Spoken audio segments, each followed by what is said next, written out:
Hola doctores, muy buenas tardes. Soy la doctora Ana Alvarado, soy dermatóloga. Me formé en el Hospital Rebagliati, actualmente estoy laborando en el Hospital San José y cuento con dos pasantías en estética y en tricología.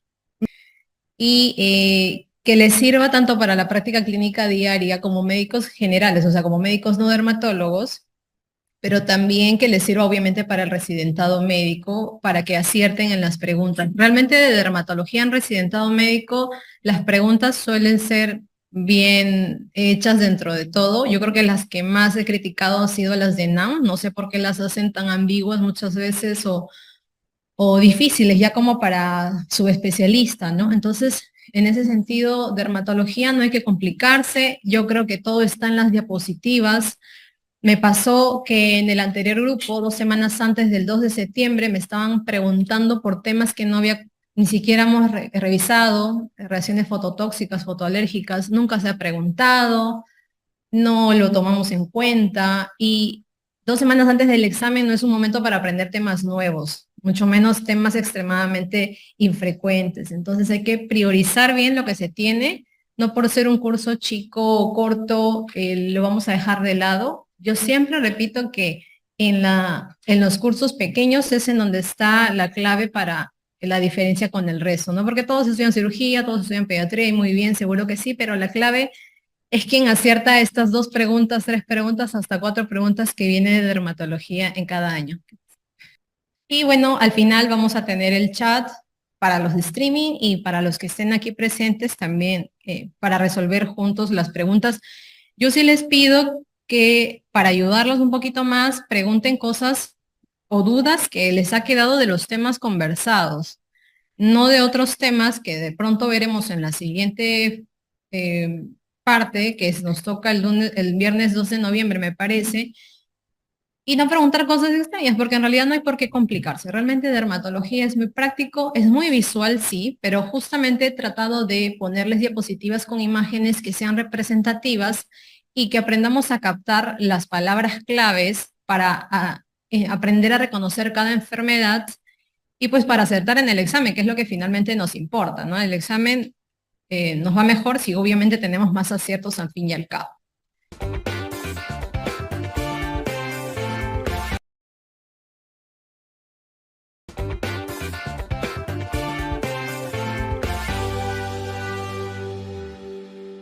Entonces empecemos por embriología. Tenemos dos capas germinativas que intervienen en el proceso de formación de la piel. El ectodermo, que es la capa más externa, pues va a dar origen a la epidermis, que es la capa más superficial de la piel, dicho sea de paso. Pero además que da origen a la epidermis, también da origen a los anexos cutáneos o anejos cutáneos. Estos son el folículo piloso, las uñas y las glándulas, lo que veremos en la siguiente diapositiva. Existe una estructura del ectodermo, denominada neuroectodermo, de la cual se van a originar los melanocitos, específicamente hablando de la cresta neural. Esto no lo olvidemos. Y la otra capa germinativa que nos importa en dermatología es el mesodermo, de donde se origina la capa media o la dermis. En cuanto a anatomía fácil, básicamente la piel se constituye de epidermis, capa más superficial, y de dermis, capa media. Ya la hipodermis o tejido celular subcutáneo es algo más en profundidad. Y en cuanto a histología, o mejor dicho, histopatología, porque en realidad aquí estamos hablando de alteraciones en las células, tenemos que, aunque no se ha preguntado, deberíamos recordarlo, hiperkeratosis se le denomina al aumento del grosor del estrato córneo. En un momento vamos a hablar de los estratos, pero ya les voy mencionando que es del estrato córneo. Se le denomina hiperkeratosis paraqueratósica cuando persisten los núcleos en el estrato córneo, porque lo normal, lo cierto es que no tengan núcleos el estrato córneo, pero cuando hay este grosor del estrato córneo y además persisten los núcleos en el mismo, a eso se le denomina hiperkeratosis paraqueratósica. En cambio, se le denomina hiperkeratosis ortoqueratósica cuando no hay núcleos. que es en teoría lo que debería pasar, ¿no? La capa córnea no debe tener núcleos. La acantosis es un término utilizado para describir el aumento del grosor del estrato espinoso. Ya vamos a hablar de los estratos. Y acantolisis, aunque se parece el término, no hay que confundirse, realmente hablamos de acantolisis cuando hay rotura de los puentes intercelulares epidérmicos, es decir, de esas estructuras denominadas desmosomas que son los que unen las células. Ese término lo vamos a ver en enfermedades ampollares autoinmunes en la siguiente clase. E hipergranulosis, ya en su nombre lo vamos a tener un poco más claro, es el aumento del grosor del estrato granuloso. Por ejemplo, ¿en qué patología hay hipergranulosis? La psoriasis es una de ellas, pero bueno, esto solo para que lo sepan.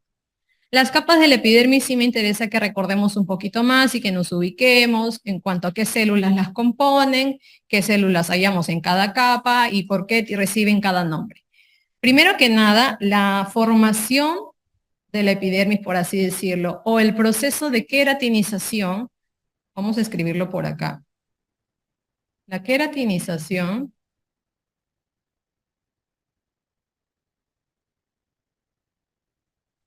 es un proceso en el cual la célula del epidermis migra desde la capa basal hasta la capa córnea, hacia arriba. Entonces, este recambio de células desde la basal hacia arriba dura un total de 28 días normalmente.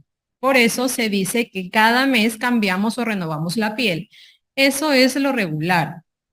Se dice que desde la capa basal hasta la primera capa, digamos, del estrato córneo demora 14 días. Y luego el resto de 14 días es lo que demora desde la primera célula del estrato córneo hasta que se desprende o se descama la piel como tal. Entonces esto me importa sí, ¿por qué? Porque, por ejemplo, en una patología como la psoriasis, ese proceso se encuentra acelerado. El recambio es cada 4 días, cada semana, y es por eso que las células se acumulan, se acumulan, se acumulan, y clínicamente lo que vamos a ver son las famosas escamas. Eso explica por qué se producen escamas en esta patología. Eso como para que lo tengan en cuenta. Entonces, ¿qué nos importa de la capa basal? La capa basal, que es la capa más inferior, es la capa de la cual se van a originar todas las células hacia arriba, es una monocapa. Solo tiene una hilera. ¿Qué nos importa aquí? Las células que encontramos. Hay dos células que encontramos en la capa basal, que dicho sea de paso empiezan con ME. Los melanocitos y las células de Merkel, de las cuales vamos a hablar en la parte final de esta diapositiva. Algo que nos importa también es que la capa basal se une a alguna estructura que está debajo, vamos a pintarla así, denominada membrana basal. Se une esta estructura por unas estructuras más pequeñas denominadas hemidesmosomas. ¿Y esto por qué nos importa? Porque también lo veremos en las enfermedades ampollares autoinmunes. Los hemidesmosomas se alteran y se producen un tipo de enfermedad ampollar autoinmune. Hacia arriba, ¿qué tenemos? La capa espinosa. En la capa espinosa se le denomina así porque los desmosomas, que son las estructuras que unen a las células, adquieren una configuración especial en esta capa, de tal manera que es como que tiran de la célula, por así decirlo, la tiran por distintos lados y le confieren un aspecto espinoso. Entonces, esta distribución de estos desmosomas le da ese aspecto espinoso y por eso se le denomina capa espinosa del epidermis. Hacia arriba tenemos la capa granulosa. Esta capa granulosa recibe esa denominación porque contiene estructuras denominadas gránulos de queratohialina. Estos gránulos de queratohialina contienen dos proteínas. Contienen a la queratina y a la profilagrina. Estos nombres, ¿por qué me importan? Porque estas dos proteínas, la queratina y la profilagrina, son importantes porque cuando llegan al estrato córneo, se convierten en filamentos de queratina y filagrina. Y estos en su conjunto son los que le dan la estructura a esa capa córnea. Y me importa ¿por qué? Porque la filagrina es una de las moléculas, una de las proteínas que está mutada en la dermatitis atópica. Entonces, ¿qué pasa? Como la célula no es normal, la célula de la capa córnea no es normal, estos pacientes con dermatitis atópica tienen una piel que no funciona como una barrera adecuada. Es una piel permeable a lo dañino del exterior y es una piel que además pierde líquidos, pierde agua transepidérmica, se le dice. Entonces, para eso hay que recordar esa palabrita, filagrina. El estrato lúcido no es un estrato constante, es un estrato, y esto ha sido preguntado, que solamente lo vamos a ver en palmas y plantas. Y nada más que en palmas y plantas. Y retomando el estrato córneo, les decía que el estrato córneo está compuesto por células que carecen de núcleo. Hacia abajo todas las células tienen núcleo, pero ya cuando llegan al estrato córneo pierden ese núcleo, ya que se van a llenar pues de estos filamentos de queratina. Y es que la queratina es la principal proteína que compone a la célula del estrato córneo, y se da que el estrato córneo es el estrato más grueso de toda la epidermis. Se dice que en palmas y plantas puede llegar a tener unas 100 capas incluso, y eso hace que a las palmas y plantas se les denomine pieles gruesas. Y si recuerdan que además de estas palmas y plantas tienen un estrato lúcido, es decir, un estrato extra, explica por qué son pieles muy gruesas. Entonces, eso con las capas de la epidermis. Ahora, hablemos de las células de la epidermis, que aunque no se ha preguntado como tal, es importante recordar para ubicarnos un poquito. Los queratinocitos son finalmente las células que componen en su mayoría a la epidermis. De hecho, se dice que el 90% de las células que he mencionado en la epidermis, en todas sus capas, son queratinocitos. Y las células de Langerhans son denominadas células presentadoras de antígeno a los linfocitos T. Se dice que tienen unas estructuras denominadas gránulos de Birbeck, cuya función realmente no se sabe. Se sabe que se identifican por la microscopía electrónica, pero realmente no se sabe para qué existen. Las células de Langerhans son denominadas también células dendríticas por estas proyecciones que emiten hacia el exterior. Las células de Langerhans suelen encontrarse más o menos en el estrato espinoso. Por su parte, el melanocito que les decía que se encuentra en la capa basal, también es una célula dendrítica. Miren cómo emite sus proyecciones. Y el melanocito es importante porque se encarga de la síntesis de la melanina, de la cual hablaremos en la siguiente diapositiva. El melanocito, aunque a ustedes en el gráfico les parezca que llega hasta la capa espinosa, el melanocito asienta en la capa basal. ¿Emite sus dendritas hacia arriba? Sí, pero asienta en la capa basal.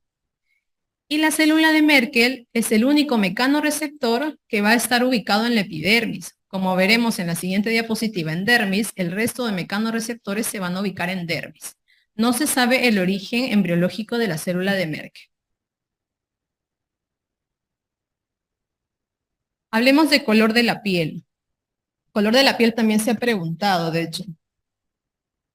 Recordar el aminoácido del cual se obtiene la famosa melanina.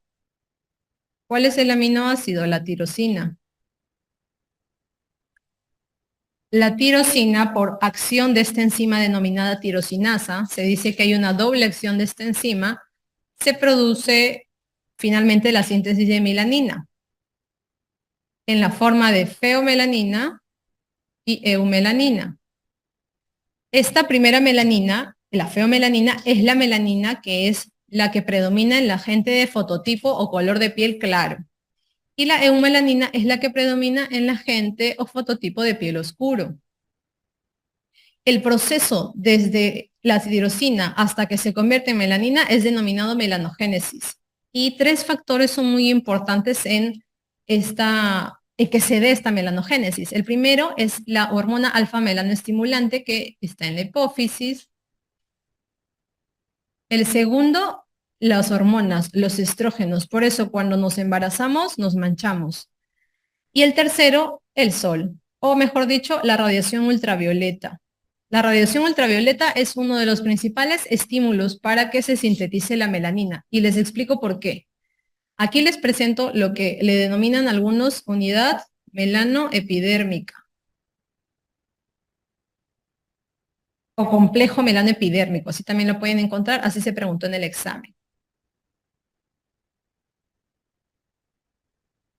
¿Y en qué consiste? En que el melanocito, que les decía está en la capa basal, sintetiza dentro de sus melanosomas a la melanina. Estas bolitas amarillas que ven aquí son los melanosomas. Como ven aquí, dentro del melanosoma se está sintetizando la melanina. Entonces, estos melanosomas son transferidos al queratinocito aledaño o que está alrededor del melanocito. Y miren cómo se distribuyen esos melanosomas. Caprichosamente se distribuyen en la capa superior del núcleo de la célula, del queratinocito. Se dice que hacen una especie de sombrillita, de umbrella. ¿Por qué? Porque cuidan, digamos, al núcleo de esta radiación solar y lo protegen para que su ADN no sufra mutaciones y por lo tanto no se produzca el cáncer de piel. Entonces tiene un sentido el cómo se distribuyen estos melanosomas. Y es por eso tan importante el cuidado del sol y esas cosas que les comentamos mucho a los pacientes, que aún, por ejemplo, cuando las personas de piel oscura tienen más melanosomas, están como más protegidos del sol, no significa que estén completamente protegidos, o sea, igual hay que cuidarse. Y entonces, ¿qué entiendo de esto? Que el número de melanocitos entre todas las personas es igual, pero lo que es diferente son los melanosomas. El número de melanosomas suele ser mayor en la gente de piel oscura, suelen ser melanosomas más grandes y están distribuidos de forma más dispersa. En cambio, en la gente de piel clara, los melanosomas son menores en cantidad, son más chiquitos y están como más agrupaditos. Otros factores que van a determinar el color que tenemos es la raza. Nosotros somos de raza mestiza y el color es muy distinto a los de raza caucásica. La radiación ultravioleta, ya hablamos cómo determina el color. De esto también se desprende que a mayor radiación solar estamos con más color, más bronceados. Y pues el color también tiene que ver, el grosor también tiene que ver con el color, ¿no? En teoría, si una piel es un poco más gruesa, tiene menos capacidad de síntesis de color y por lo tanto no se pigmenta tanto. Y aprovecho para mencionar dos enfermedades relacionadas con la pigmentación. El vitiligo, que la veremos en la siguiente clase, se produce aquí una destrucción autoinmune del melanocito. Miren cómo están los autoanticuerpos, destruyendo el melanocito, de tal manera que ya deja de producirse el pigmento en esa zona donde hay destrucción. Y clínicamente se ve esto como unas manchas o máculas acrómicas, es decir, sin color. Y el otro problema relacionado al color es el albinismo. Este sí es un problema con el que el paciente nace, no es un problema adquirido como el vitiligo. El albinismo se caracteriza porque no hay, ¿qué cosa? La tirosinasa. No se produce la enzima. Entonces, si no hay tirosinasa, el paciente no sintetiza melanina en ningún lugar, no solo en la piel. Recuerden que también hay melanina en la retina. Entonces son pacientes que además de tener este color medio decolorado, más que rubio, es un color un tanto decolorado, de tanto de la piel como de los cabellos, también tienen problemas de baja visión. Entonces terminamos con epidermis, pasamos a dermis. En cuanto a dermis, prácticamente no se ha preguntado mucho, pero conviene dejarlo en claro. Recordar que la dermis reticular es la más gruesa y está compuesta por colágeno 1, que finalmente es el más abundante en la dermis, y esta dermis se compone, entre tantas cosas, por algo denominado sustancia fundamental, que está embebida en lo que ya conocemos como una matriz extracelular, como un esqueleto, por así decirlo, cuyo componente principal son los glucosamínglicanos. Los glucosamínglicanos son moléculas o proteínas que atraen agua. También hay células en esta dermis, las cuales veremos aquí arriba. Hay terminaciones nerviosas, las cuales veremos aquí al costado. Y por supuesto también hay vasos sanguíneos. Y ojo, los anejos cutáneos o anexos cutáneos están en la dermis. Por mucho que ustedes vean el pelo en la epidermis, los anexos se originan desde la dermis, ¿ok? Para que no nos confundamos. Entonces hablemos de las células de la dermis. El fibroblasto probablemente es la célula más importante, ya que es el encargado de sintetizar a las fibras de colágeno y fibras elásticas. Estas son las fibras que finalmente son las que dan la turgencia en la piel, la capacidad de ser elásticas. Y esto es lo que se va perdiendo con el paso de los años y por lo cual hay flacidez, por ejemplo, en la carita. Los histocitos son fagocitos mononucleares y los mastocitos, lo cual sí se ha preguntado, son las células que se encargan de la famosa síntesis de la histamina, lo cual veremos que es la fisiopatología más importante de la urticaria, el angioedema y el shock anafiláctico. Y en las terminaciones nerviosas es básicamente memoria, recordar que las de Pacini o Pacini se encargan de percibir los cambios de presión. Las de Meissner y Merkel son considerados mecanorreceptores. Recuerden que Merkel es el único epidérmico. Y Ruffini y Krauss son los de termorregulación o los que se encargan de percibir las sensaciones de temperatura.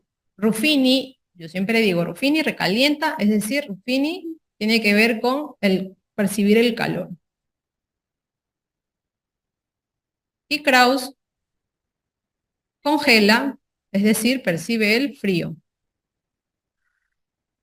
Y estas estructuras de la derecha, que sí aprovecho en mencionarlas de una vez porque se ha preguntado una sola vez, que se denomina cuerpos glómicos.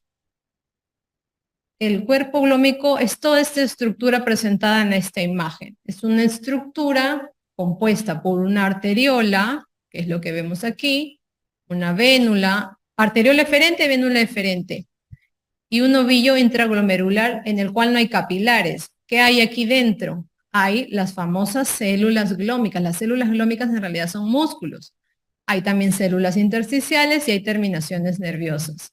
Y toda esta estructura se llama cuerpo glómico y se dice que son aparatos neuromioarteriales que van a regular el flujo sanguíneo local y van a ayudar también en la termorregulación. Lo importante, y que más o menos fue lo que se preguntó en el examen, era la localización. Y lo cierto es que están más localizados en palmas y plantas. Específicamente, o sea, si quieren ser más específicos, están en pulpejos de dedos. De hecho, cuando a veces estos cuerpos glómicos proliferan de más, se produce algo llamado tumor glómico, que es un tumor que suele ser subunguial y es muy doloroso. Entonces, alguien que tiene un problema en la uña que causa mucho dolor, casi siempre es porque está presentando un tumor de esto, un tumor glómico. Hablemos de los anexos cutáneos. El folículo piloso. El folículo piloso, o el pelo propiamente dicho, pasa por 3 fases: el anágeno, el catágeno y el telógeno. La fase de anágeno es lo que conocemos como la fase de crecimiento.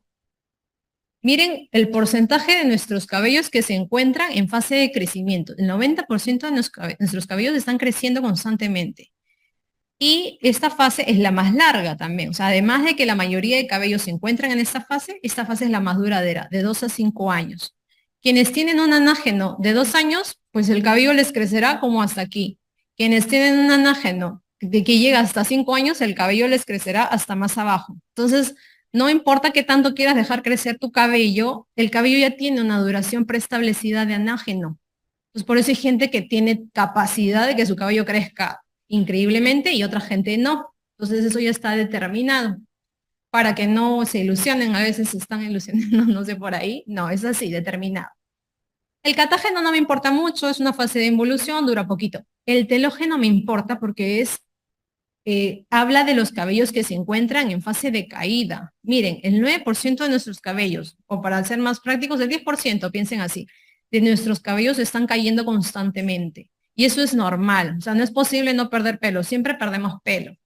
El problema se da cuando aumentan los cabellos que están en fase de caída. Por ejemplo, cuando llega hasta el 30%, a esto se le denomina efluvio telógeno, y esto lo vamos a ver en la siguiente clase. Pero ¿por qué me importa? Como para que se ubiquen ya. El efluvio telógeno es un aumento en el número de pelos que están cayendo constantemente. Curiosamente, los pelos en telógeno, la mayoría se encuentran aquí, en regiones bitemporales. Es por eso que esta gente que tiene este problema nota que está perdiendo cabello acá. Esto nos pasa sobre todo a las mujeres. Y esto se produce 2, 3 meses tras un estímulo fuerte que ha tenido el paciente que ha provocado que el cabello tenga un estrés tan fuerte que empiece a caer en más cantidad. Por ejemplo, el COVID. Quien tuvo COVID por ahí que experimentó a los 2, 3 meses una caída abundante de cabello. O ahora, hace poco, el dengue. Estoy viendo mucho por dengue. Tuvieron dengue y al tiempo vienen por la caída aumentada de cabello. Ya, esto es. Se llama efluvio telógeno y esta es la explicación. Felizmente tiene autorresolución, pero suele demorar más o menos unos 6 meses. Eso con respecto a pelos. Hablemos de algo denominado unidad pilosebácea. La unidad pilosebácea es aquella que se compone por el pelo, por el músculo piloerector, este de aquí, miren, músculo piloerector, pelo y glándula sebácea. La glándula sudorípara, la mayoría de literaturas no la considera como parte de la unidad pilosebácea. Y me importa saber que existe esta unidad porque esto es lo que se altera en el acné. El acné es un problema de la unidad pilosebácea. Recordar que no existen unidades pilosebáceas o no existen pelos en palmas y plantas. Nadie tiene pelos ahí. ¿Qué más? Las uñas. Las uñas crecen, las de la mano, el doble de rápido que la de los pies. ¿Y esto por qué me debe importar? Porque las uñas de las manos, al tener este crecimiento un poco más acelerado que la de los pies, son menos propensas a que puedan asentar una micosis ahí. Esta es una de las explicaciones de por qué. Si pensamos en micosis, generalmente piensas en uñas de pies y en cambio en mano, cuando tienes algo en la uña de la mano, generalmente tu primera opción no es micosis. Es como un mecanismo de defensa, el hecho de que crezca rápido la uña de la mano, por así decirlo. ¿Qué más? Glándulas. La glándula sebácea es la glándula que tiene una secreción denominada holocrina, porque si se fijan bien, la célula se destruye por completo cuando secreta su contenido, holo es todo, y las glándulas sebáceas, al igual que los pelos, no se encuentran en palmas y plantas, y las glándulas sebáceas tienen como principal estímulo a los andrógenos, las hormonas masculinas que tenemos mujeres y hombres. Y estas glándulas sebáceas son las que van a estar también afectadas en el acné, nuevamente para que ya se vayan ubicando. Hay una excepción, existe un subgrupo de glándulas sebáceas que no están unidas al folículo pilosebáceo. Y no importa tanto el nombre, solo sepan que existen. Por ejemplo, en los párpados hay glándulas sebáceas solitas, sin pelo al costado. En los labios, en la mucosa oral hay puntos de Fordyce. A veces los hombres son los que más consultan por eso, porque tienen unos puntitos en los labios superiores y esas no son cosas malas, en realidad son estas glandulitas que están más dilatadas. Tubérculos de Montgomery en las mujeres, glándulas de Tyson en los hombres. Hablemos de glándulas sudoríparas. La ecrina probablemente es la más importante y esta tiene una secreción merocrina. Aquí no hay ninguna destrucción de ningún tipo, ni parcial ni total. Se secreta el contenido tal cual. Esta glándula sudorípara ecrina tiene una distribución más generalizada y, como lo que vemos aquí en la fotito, su desembocadura es directa a piel. Se dice que es la encargada de el sudor, o sea, si sudamos, sudamos por estas glándulas sobre todo, y esto permite regular nuestra temperatura. Por su parte, las glándulas sudoríparas apocrinas tienen una secreción de tipo apocrina, un poquito de la glándula se destruye y se le denomina este proceso de capitación. El ápice de la célula se destruye cuando secreta su contenido. Y esta glándula apocrina tiene localizaciones más particulares, pero lo que deben recordar es que esta sí desemboca en el folículo pilosebáceo. Miren, esta no desemboca directo a piel, sino que al folículo pilosebáceo, pero no se le considera como parte de lo que llamamos o aprendimos que era la unidad pilosebácea.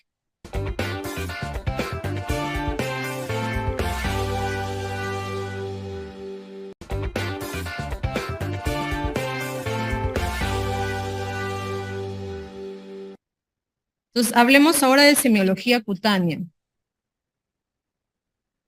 Ya pasamos lo elemental en piel, ahora hablemos de ya algo más específico, más entrando en la dermatología como tal. Las lesiones elementales, es importante que aprendan digamos, a ejercitar de repente la vista con las lesiones cutáneas, porque en principio cuando uno está en este mundo de la dermatología todo lo ve igual, la verdad, nosotros también empezamos así. Entonces, si a esto le agregas de que en los exámenes se pregunta dermatología en texto nada más, no se pregunta con imágenes, yo creo que la ponen difícil, ¿no? Entonces, sería bueno que desde ya aprendamos más o menos a asociar lesión primaria, patología y a entender por qué una lesión primaria se llama mancha o por qué otra lesión se llama pápula o placa. Entonces, las lesiones elementales son el conjunto de lesiones que van a representar a determinada patología dermatológica. Existen las primarias, o también denominadas lesiones que aparecen sobre piel sana, y las secundarias que se dice son producto o evolución de las primarias o son producto de una agresión externa sobre la piel. Entonces, erupción se le denomina al conjunto de estas lesiones elementales, sean primarias, secundarias o sean mixtas, o sea que tienen de ambas. Un término que también es importante que entiendan es el de erupción monomorfa. Erupción monomorfa lo veremos sobre todo en acné inducido o falso acné o reacción acneiforme, es lo mismo, en donde todas las lesiones son igualitas. O sea, el paciente está presentando un cuadro cutáneo en donde todas las lesiones son iguales. Y por su contraparte, una erupción polimorfa es donde el paciente está presentando un cuadro cutáneo en donde en un mismo momento está presentando distintos tipos de lesiones elementales, sean que combinan puras primarias o primarias y secundarias. Y eso, por ejemplo, lo vamos a ver mucho en acné, en escabiosis y en varicela, para que van a entender cómo son estos cuadros. Entonces, hablemos de las lesiones primarias. Las lesiones primarias, la mácula o mancha es lo más básico con lo que empezamos, y es que aquí lo único que hay es un cambio en el color. En este caso, ya vimos en la diapositiva anterior, este paciente está presentando un vitíligo, ¿verdad? O un vitíligo, como quieran llamarle, porque miren cómo tiene manchas acrómicas. O sea, de verdad el paciente no tiene color. Y esto está bien definido. Y así si quieren poner más exquisitos, son manchas muy bien definidas, miren. O sea, el borde está muy claro, ¿no? Entonces esto es un cambio solo en el color. Se le dice mácula cuando es chiquitito, menor de 1 centímetro, y mancha cuando es más de 1 centímetro. Estos puntos de corte son relativos, pero es el que más se maneja. Pápula, en cambio, ya no importa tanto el color, lo que importa es que hay una elevación en la piel. Entonces es una lesión que se palpa. La pápula es cuando es menor de 1 centímetro y la placa cuando es mayor de 1 centímetro. ¿Alguien tiene idea de qué es esto? Una psoriasis, sí. Una psoriasis es una placa, no sabemos el tamaño exacto, vamos a llamarle placa eritematosa, con esas escamas gruesas, blanquecinas o grises o plateadas, como quieran denominarle. Eso lo vamos a ver en la siguiente clase, pero se nota, ¿no? Que es elevada, ¿no? No es solo un color. Abón es lo que comúnmente llamamos roncha. Y el abón, ustedes dirían, pero doctor, ¿eso es una pápula? Sí, en realidad es una pápula, pero se le dice que es una pápula edematosa, eritematosa, pero lo que importa más que la elevación es la característica. El abón es una lesión evanescente, es una lesión que por definición va a durar sí o sí menos de 24 horas. O sea, no existe algo llamado abón o roncha que te pueda durar más de 24 horas. Eso ya deja de llamarse abón, es cualquier cosa menos abón. Y el abón es lo patognomónico de la urticaria, que veremos también en la siguiente clase. El quiste, probablemente ya se han topado con algo así. El quiste se le denomina así a esta tumoración o a esta estructura que clásicamente tiene algo llamado cápsula. Ahí no lo ven, ¿no? Pero internamente tú cuando operas un quiste vas a ver una cápsula. Y si no extraes la cápsula, pues el paciente no se cura realmente. Entonces el quiste, particularmente este que le llamamos epidérmico, se caracteriza porque tiene un pequeño puntito central. La pústula es una lesión de contenido líquido, pero que el contenido es pus. Esto, por ejemplo, lo pueden ver en escabiosis, lo pueden ver en herpes zóster, ya lo vamos a ir viendo poco a poco. Otras lesiones de contenido líquido, pero que no es purulento, son estas tres. Vesículas, se le denomina cuando tiene menos de 1 centímetro. Ampolla, cuando tiene más de 1 centímetro. Flictena, que dice lictena, flictena. La flictena es, algunos llaman flictena a una ampolla grande y a otros le dicen flictena cuando ya pasa los 5 centímetros. Les digo que estos son como referencias, ¿no? No es tan estricto así que si mide menos de 4 centímetros, que si mide más de 5, no, no, es un poco para guiarnos. Entonces aquí vemos Probablemente por el tamaño presumo que estas son ampollas, algunas son vesículas, y este paciente lo que está presentando aquí es un herpes zóster. Nódulo. Esta foto es bien clásica de pacientes que tienen algo llamado escabiosis. Nunca se la olvida. Realmente otra patología en dermatología que cause esta estructura en el escroto no existe. Los nódulos son estructuras que ya son más profundas. Realmente tú, claro, las ves, pero las palpas mejor que las ves, porque cuando las palpas te das cuenta que son profundas. Entonces a eso se le denomina nódulo. Algunos hacen la distinción entre nódulo exofítico, que digamos que es como más salido, como los nódulos estos sacarinos de la sarna, o nódulos endofíticos, como los que presento aquí abajo, que están como más profundos del eritema nodoso, que vamos a ver hoy también. Entonces, son estructuras, ya son más grandes. Realmente aquí no hay una definición en tamaño. En nódulo no se habla de centímetros ni nada, simplemente de lo palpable que puede ser la lesión. Lesiones secundarias. Tenemos aquí a las escamas. Se dice que las escamas es una piel, la piel que se está perdiendo, pero de forma patológica. Habitualmente no deberíamos tener escamas, ¿no? Algo está pasando para que se estén formando. Entonces estos restos de piel muerta o de estrato córneo, que es una piel sin núcleos, por eso se le llama piel muerta, que se están acumulando. En el caso de aquí, una clásica psoriasis, que recuerden, una ubicación muy típica es el codo, las rodillas, y la escama, miren cómo es, como blanca, como seca, grande, distinta a la escama de aquí al costadito. Tal vez algunos hombres han detectado porque muchos hombres lo padecen. Esto es lo que conocemos como dermatitis seborreica. Son escamas, sí, también, pero ya miren, son más untuosas, grasosas, son amarillentas. Es como tener una caspa, pero en alguna zona de la cara. Y finalmente la caspa también es eso, ¿no? Una dermatitis seborreica nada más que del cuero cabelludo.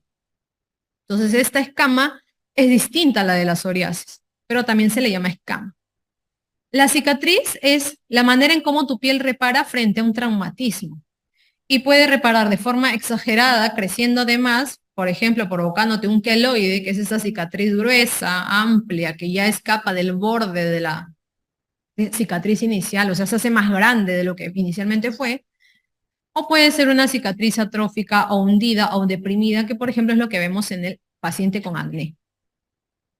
La liquenificación es algo que sí se ha preguntado y es tal cual vemos aquí en la imagen. Es un engrosamiento de la piel. Puede ser primario, o sea, de pronto se produce, o puede ser inducido por el rascado crónico del paciente, por sea el motivo que haya tenido, se rascó mucho y se produjo una piel engrosada. Y esta piel engrosada se pone tiesa, dura. Y lo que pasa es que, no sé si se fijan ahí, se pronuncian los pliegues cutáneos. O sea, nosotros tenemos pliegues cutáneos, pero no los vemos. Está bien no verlos, pero en una lesión liquenificada, o sea, en esta piel engrosada, si se fijan bien en la foto, se empiezan a notar. Entonces, esta acentuación de los pliegues cutáneos con engrosamiento de la piel es la definición de liquenificación. Otras lesiones secundarias tenemos a la fisura, que es una solución de continuidad. Entonces, aquí no hay pérdida de tejido, pero lo que hay es una profundidad. Miren cómo hasta dónde puede llegar. En cambio, la erosión y la úlcera son distintas. Aquí sí hay pérdida de tejido, pérdida de sustancia, quieren llamarle. Y la diferencia radica en que en la erosión es una pérdida de sustancia superficial que solo se confina a la epidermis y que como no traspasa la membrana basal es esto, miren, es lo que divide epidermis de dermis. Pues como no traspasa la membrana basal, no te va a dejar una cicatriz cuando cura. Pero la úlcera es una pérdida de sustancia que ya llega a más profundidad, epidermis y dermis. Y como sí toca la membrana basal, sí va a curar con cicatriz. Entonces, cuando yo les hable de úlcera, hablaremos de como sinónimo cicatriz. Y algo que se preguntó en el examen fue los grados de las úlceras de presión. Y pues el grado 1, que básicamente se caracteriza por un eritema, está afectando la epidermis. La de grado 2 ya es más profunda porque además de epidermis afecta a dermis. Por lo tanto, si ya llega hasta dermis, recuerden, va a dejar cicatriz. Todo lo que llega hasta dermis deja cicatriz. Y las de grado 3, que fue lo que se preguntó, llegan hasta tejido celular subcutáneo. En profundidad estamos hablando. Las de grado 4 llegan a músculo o incluso llegan a hueso. Ya son úlceras de presión profundas. Signos útiles, semiología. Hablemos un poquito de semiología. A ver, yo sé que es viernes, es difícil, nos ha tocado un día muy duro, pero ya, vamos, podemos. Signos útiles. Fenómeno de Koebner o Koebner, como quieras llamarle. Se ha preguntado y es muy clásico. ¿Por qué? Porque es patognomónico.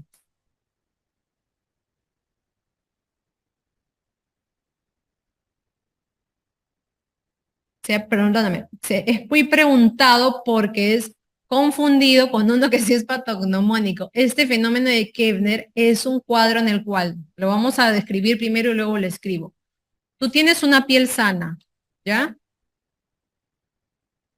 Y tú generas un trauma sobre esa piel sana. ¿Qué pasa? Que ese traumatismo o trauma en esa piel sana va a despertar la dermatosis que el paciente originalmente ya tenía. Ejemplo, este paciente era un paciente que tenía psoriasis, pero que se rascó, mira cómo ahí está la huella de las uñas, todo así. Se rascó la piel sana y lo que produjo fue psoriasis en esas zonas donde traumatizó. A eso se le denomina fenómeno de Koebner. Y no, no es patognomónico. Es común de enfermedades como la psoriasis, pero también es común en enfermedades como el vitiligo. Por ejemplo, porque los pacientes con vitiligo, los hombres, tienen el vitiligo en la zona del cinturón? ¿O por qué las mujeres tienen el vitiligo en la zona del brasier? Y es que esa presión que está generando la prenda interior despierta también el vitiligo. O sea, también se le considera un traumatismo o un fenómeno de Koebner. Eso es un fenómeno de Koebner. En las verruguitas, en el molusco también pasa lo mismo. Acuérdense que aparte que estos cuadros son contagiosos, también se le considera fenómeno de Koebner. El niño o la niña se rasca, perdón, la piel sana y como se autocontagia, despierta la verrugas del molusco en esa zona de piel sana. Entonces, eso es el fenómeno de Koebner. El Nikolsky se refiere a que en cualquier patología autoinmune o no autoinmune, pero que es ampollar, vamos a poner aquí, patología ampollar, lo que tú haces es, como la foto, haces una presión tangencial en la piel entre comillas sana, no en la ampolla, pero en la piel entre comillas sana, y se produce un despegamiento de esa piel entre comillas sana. Y eso es el Nikolsky positivo. El Nikolsky positivo, miren en cuántas enfermedades ampollares se ve. En los pénfigos, que eso les decía que los vemos en las autoinmunes, ampollares los vamos a ver. Lo vemos en los pénfigos, no los vemos en los penfigoides. ¿Por qué? Me adelanto un poquito porque los pénfigos son de epidermis, los penfigoides no. Entonces, el Nikolsky siempre es sinónimo de enfermedad ampollar de epidermis. Otras enfermedades ampollares, donde se ve el Nikolsky positivo, es por ejemplo la necrólisis epidérmica tóxica, que lo veremos en reacciones a medicamentos, que de nuevo también está en epidermis el problema. Y en las infecciosas que veremos hoy, el síndrome de piel escaldada estafilocócica o el impétigo ampolloso son también enfermedades en donde se producen ampollas, pero dentro del epidermis. Y siempre que hay ampollas dentro de epidermis, se puede hablar de Nikolsky positivo. El fenómeno de patergia. El fenómeno de patergia se refiere a que tú también, de nuevo, una piel sana la traumatizas, pero aquí lo que produces es una pústula. O sea, no repites, no produces la enfermedad que tiene el paciente, sino que lo que produces es una pústula. Y eso lo vas a ver en esas 3 enfermedades que realmente no mencionamos en dermatología en los capítulos, pero que debes saber que existen. P de patergia, P de pústula, P de pioderma gangrenoso, que probablemente es lo que más comúnmente se ve en nosotros en la práctica clínica diaria. Las otras enfermedades son un poquito más raras todavía, el síndrome de Sweet o la enfermedad de Behçet, pero pues sepan que existe. A la derecha, dermografismo, esto seguro que sí lo han visto. De nuevo, tienes una piel sana, traumatizas la piel sana, la rascas, la traumatizas, como quieres llamarle, ¿y qué es lo que produces aquí? Un abón o roncha.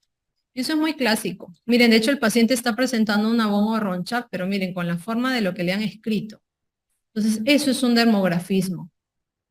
Y ese es un tipo de urticaria, de las más comunes, diría yo, y tiene tratamiento, felizmente, pero sí es bien común, ¿eh? Darier, Darier sí es distinto, miren, aquí lo que traumatizas o lo que rascas no es tanto una piel sana, no, rascas la lesión. La lesión que rascas se llama mastocitoma, esto tampoco lo vamos a ver como tal, pero bueno, para que sepamos que es un Darier, tú lo que rascas es el mastocitoma, que es clásico de esta enfermedad de Darier, y al rascar el mastocitoma, que es el tumorcito que ven por aquí, se produce un abón. Pero es distinto del dermografismo, porque no estás rascando piel sana, no estás traumatizando piel sana, estás traumatizando aquí un mastocitoma, el tumorcito que define esta enfermedad de Darier.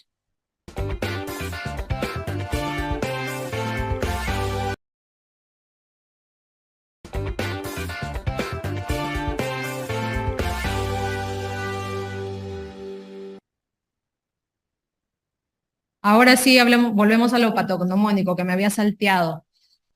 Hablemos de diagnóstico y tratamiento en dermatología. Raspado metódico de Brock. Esto sí se ha preguntado. Sería bueno que lo aprendamos a reconocer. El raspado metódico de Brock sí es patognomónico. ¿De qué enfermedad? De la psoriasis. Esto sí. Consiste en 3 pasos. El más importante es el tercero, ¿ya? Porque los 2 primeros a veces es difícil de distinguirlos, especialmente si el ojo no está entrenado, pero cuando llegas al último ya tú dices, ah, esto es una psoriasis. Entonces, en toda lesión que tú sospechas es de una psoriasis y todavía por ahí que te quedan dudas, haces este raspado. Son 3 pasos. El primer signo se le denomina signo de la mancha de cera. Raspas esta parte blanca, estas escamas, y se le dice mancha de cera porque es como cuando la vela tú la raspas, lo que desprendes de la vela es muy similar a la escama del paciente con psoriasis. Entonces a eso se le denomina signo de la mancha de cera, paso 1. El paso 2 es que cuando sigues rascando estas escamas, te topas con una membrana que le denominamos membrana epidérmica de Duncan-Buckley. A veces pasa desapercibido, pero lo que importa es lo que hay debajo de esa membrana, esto de acá. El famoso signo de Auspitz. El signo de Auspitz es esto que vemos en la foto. O también le llaman rocío sangrante, porque miren, ven como puntos hemorrágicos. Lo que pasa es que el paciente con la placa de psoriasis, además de la placa como tal, tiene una proliferación de vasos sanguíneos y los vasos están aumentados en cantidad por esta proliferación y te están mirando hacia ti de forma transversal o tangencial, mejor dicho. Entonces tú lo que ves son los puntitos que transversalmente los vasos han sido cortados y ves los puntitos sangrando. Eso es muy clásico de la psoriasis y te permite a ti realizar el diagnóstico sin necesidad de hacer biopsia, porque de hecho el diagnóstico de la psoriasis suele ser clínico. Si les preguntan, creo que alguna vez vino, pero como para pregunta de revisión nada más, el diagnóstico de psoriasis es clínico. El test de SAN casi no lo hacemos, pero sepan que es para el diagnóstico de enfermedades ampollares. No es exclusivo de los herpes.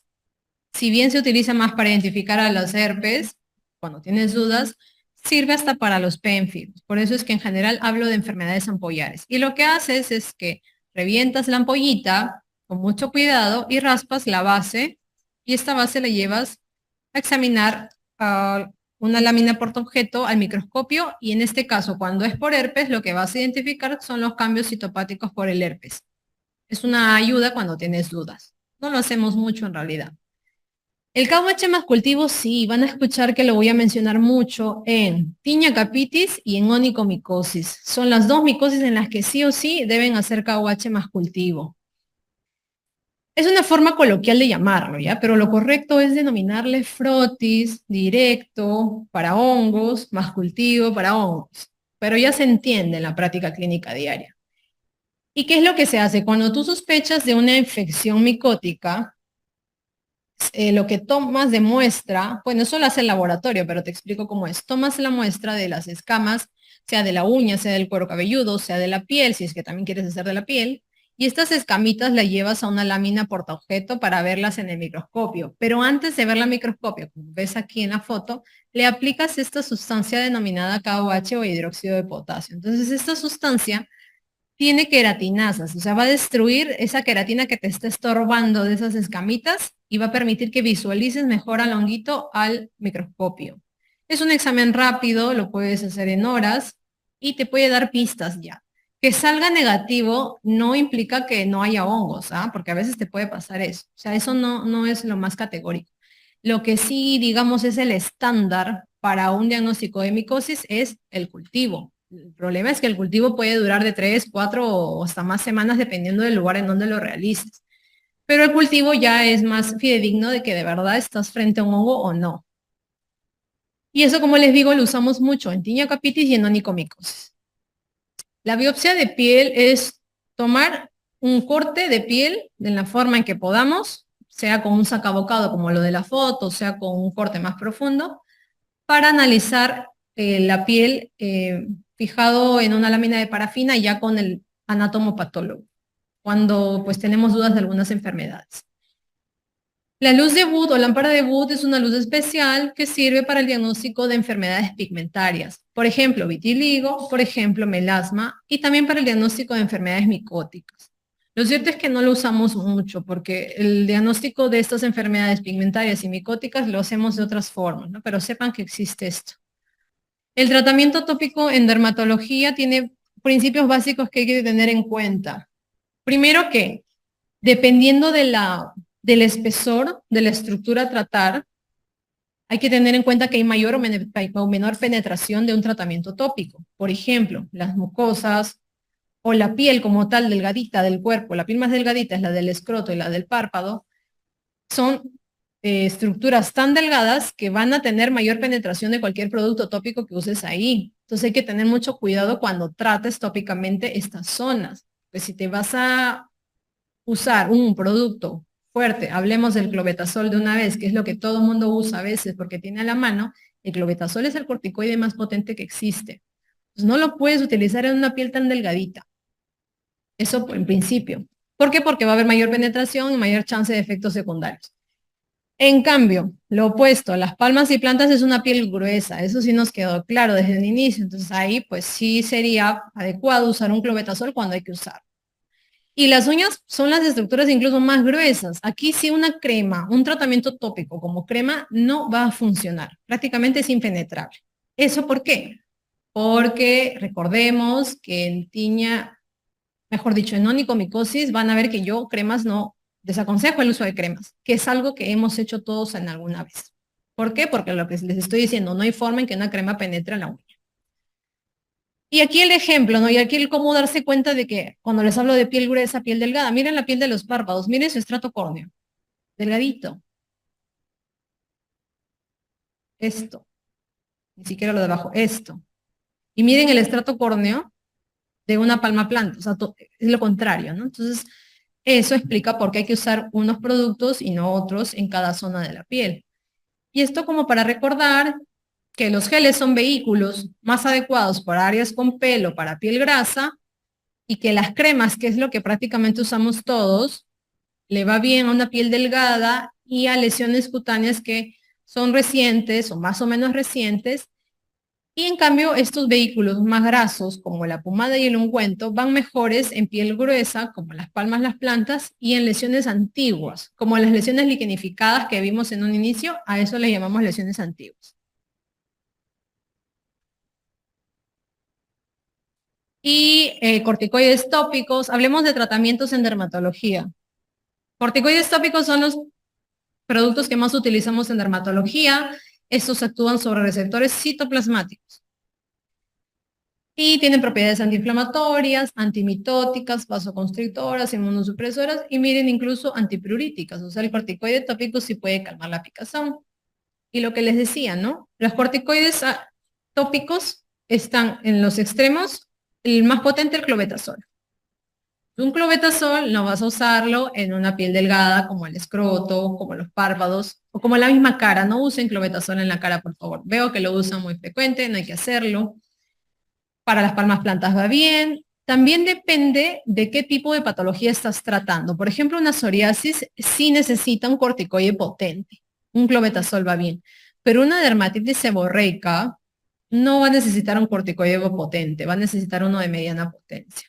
Estos son principios como para que los tengan en cuenta. Probablemente no les van a preguntar eso, pero como sé que por ahí que los van a ver en la práctica clínica diaria, más o menos fijen esos conceptos.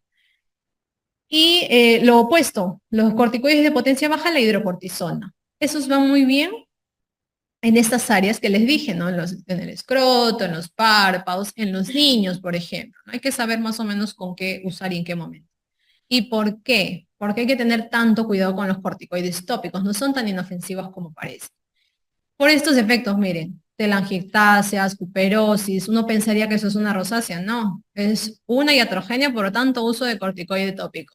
Miren esto, estas estrías, por la pura crema, miren esto, por el clobetasol, porque pues lo aplicó 2 semanas y miren cómo hizo este falso acné. Entonces, el acné inducido y iatrogénico, bueno, más o menos que se puede revertir, pero las otras 2 fotos no las vas a revertir. Y entonces es inadecuado el uso de corticoides tópicos sin supervisión médica y de forma automedicada. Peor aún, los corticoides tópicos que vienen en esto, en los trivalentes, que todos lo hemos usado, todos los tenemos en el botiquín, los pacientes nos lo compran porque está barato, es de venta libre. Y es que a veces lo que pasa es que casi siempre lo usan cuando tienen micosis. Y como tienen antimicótico, bueno, creen que están haciendo lo correcto. Pero se mandan con un mes de este tratamiento. Dejan la crema y ¡pum! Rebota. Porque al haber usado el corticoide a la par con el antimicótico, lo que has hecho en realidad es que has solapado la lesión. Le has mejorado, pero en realidad no la has curado. Y al contrario, la vas a empeorar. Entonces, por uno o varios motivos, se desaconseja el uso de estos fármacos. Así que cuando hay una patología cutánea, si es micótica, un antimicótico. Si es inflamatoria, un corticoide. Y si es infecciosa, un antibiótico tópico. Se separan, no nos gustan estos. Los antihistamínicos sistémicos, pues son antagonistas competitivos de la histamina, ya que se fijan al receptor H1 e impiden que éste actúe. Y este famoso H1 lo que provoca es esta secuencia de eventos que pasan por la vasodilatación, por la transsudación de fluido y finalmente por la formación de labón. Este estímulo H1 también estimula el prurito, por eso es que cuando tú hablas de liberación de histamina, hablas de babones, hablas de urticaria, el síntoma clásico del paciente es el prurito. Entonces, preferimos los de segunda generación por su menor efecto sedante y menor efecto anticolinérgico, a diferencia de los de primera generación. Ya no usemos los de primera generación, menos en niños. Los 4 son los de mis favoritos de segunda generación. Elijan ustedes el que les es más práctico en la práctica clínica diaria. No usamos antihistamínicos tópicos, aunque existan, ya ni sé los nombres, pero no los usamos, generan reacción, preferimos los sistémicos. Y los retinoides, que sí son medicamentos pues muy utilizados en dermatología, tenemos 2 grupos, los tópicos y los sistémicos.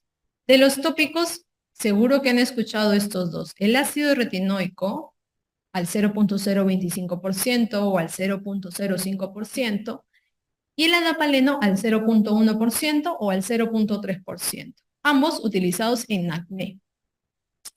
Los sistémicos, el acitretin, que por ejemplo su psoriasis, la famosa isotretinoína para el acné y el bexaroteno para el linfoma cutáneo. La isotretinoína o Roacutan, como muchos lo conocen, que es una de las tantas marcas, es el famoso medicamento que usamos en el acné. Los retinoides actúan en receptores nucleares, a diferencia de los corticoides que actúan en receptores citoplasmáticos. Y miren la infinidad de efectos que pueden tener los retinoides. De hecho, se dicen que pueden haber más efectos que todavía no han sido descubiertos. mejoran la diferenciación epidérmica. Esa queratinización, que a veces se altera en algunas enfermedades, les decía eso de los 28 días, ya esto los retinoides lo regulan.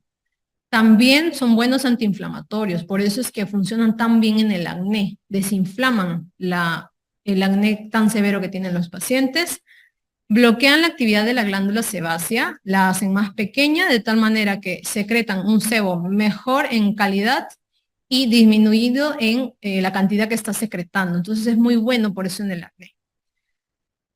¿Y cuáles son sus efectos? La cerosis o sequedad de piel y mucosas es el efecto que se produce en el 100% de los pacientes. Así que todo paciente con isotretinoína, me voy a enfocar en la isotretinoína, va a tener sequedad de la piel y sobre todo de las mucosas. Sequedad de labios, sequedad nasal, sequedad ocular. Otros efectos más frecuentes, pues la fotosensibilidad, es decir, el paciente tiene más sensibilidad a la luz, al sol. Puede haber hipertensión endocrina rarísimo, puede haber hipotiroidismo rarísimo. Entonces, la cerosis, recordarlo. En cuanto a los efectos laboratoriales, la dislipidemia es el más frecuente. ¿A predominio de qué? A predominio de triglicéridos más que colesterol. O sea, si alguna alteración va a provocarte hipertrigliceridemia, más que hipercolesterolemia. También, en segundo lugar, hay que hacer vigilancia de las transaminasas. Realmente nunca he visto problemas con las transaminasas, pero sí hay que hacerle su perfil hepático y su perfil lipídico a los pacientitos que van a iniciar tratamientos con retinoides, especialmente los de acné. La teratogenicidad es el efecto más grave, es un fármaco de categoría X. Y la anticoncepción, miren, oficialmente, cuando tú tomas isotretinoína, basta que mantengas la anticoncepción hasta un mes después de suspendida, en teoría. Pero nosotros nos aseguramos con 2 meses de anticoncepción, la mantenemos después de que la ha suspendido. Y en el caso de la citretin, miren cuánto hay que mantener la anticoncepción después de suspendido el fármaco, 2 años. Una mujer que va a tomar acitretin que considere que en 2 años no puede gestar. O sea, recién después de 2 años va a poder gestar, claro, si es que suspende la acitretin ahora. Hay que tener mucho cuidado con estos medicamentos. Y por eso mismo que el paciente que toma este medicamento no debe donar sangre, porque esta sangre, pues en el peor de los casos, pudiera llegar a una gestante, también puede ser capaz de provocar la tan temida teratogenicidad.